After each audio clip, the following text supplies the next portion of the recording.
दुःखामध्ये हे राजकीय विषय कुणी आणू नये।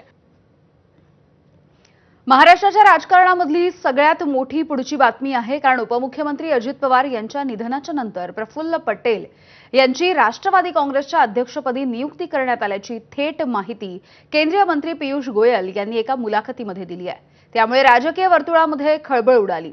ही बातमी समोर आल्याच्या नंतर आता राष्ट्रवादीचे नेते प्रफुल्ल पटेल आणि सुनील तटकरेंनी गोयल यांचा हा दावाच फेटाळून लावलाय। कालच सुनेत्रा पवार यांच्याकडे एकमतानं पक्षानं संविधानिक अधिकार सोपवले आणि त्यांनी उपमुख्यमंत्री म्हणून शपथही घेतली आहे। त्यामुळे आता दोन्ही राष्ट्रवादींचं विलीनीकरण होणार का, किंवा राष्ट्रवादीचा अध्यक्ष नेमका कोण होणार, या प्रश्नाचं उत्तर अद्यापही कायम आहे।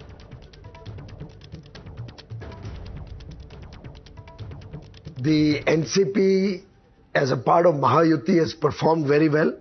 The leadership is was with Ajit Pawar and now with Sunetra Pawarji.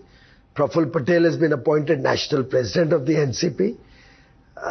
I don't see Mr. Sharad Pawar being invited to join the NCP, given that he has lost the people's trust and the vote. Piyush Goyal असं म्हटलेलं आहे की प्रफुल्ल पटेल यांची राष्ट्रीय अध्यक्ष म्हणून निवड झालेली आहे। राष्ट्रवादीच्या राष्ट्रीय अध्यक्षपदी नियुक्ती झाली नाही, असं काही निर्णय झालेला नाही त्या ठिकाणी।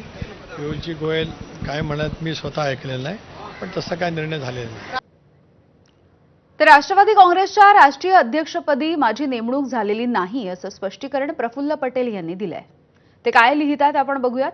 राष्ट्रवादी काँग्रेसच्या राष्ट्रीय अध्यक्षपदी माझी नियुक्ती झाल्याची माहिती काही माध्यमांमध्ये सुरू आहे। मी स्पष्ट सांगू इच्छितो की हे अहवाल पूर्णपणे निराधार आहेत आणि यामध्ये कोणतंही तथ्य नाही।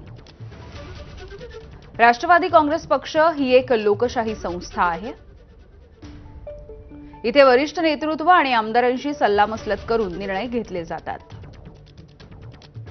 पदाधिकाऱ्यांसोबतचा संवाद साधून आणि सदस्यांच्या भावनांचा आणि सामूहिक इच्छेचा आदर केला जातो। एक राष्ट्रीय पक्ष असल्यामुळे आम्ही या बाबींमध्ये स्थापित प्रक्रियेचं पालन करतो। प्रफुल्ल पटेल यांनी दिलेलं हे स्पष्टीकरण आहे। तर केंद्रीय मंत्री पियुष गोयल यांच्या प्रफुल्ल पटेल यांच्या विधानावरून त्यांनी दिलगिरी व्यक्त केली आहे। एका वरिष्ठ पत्रकारानं मला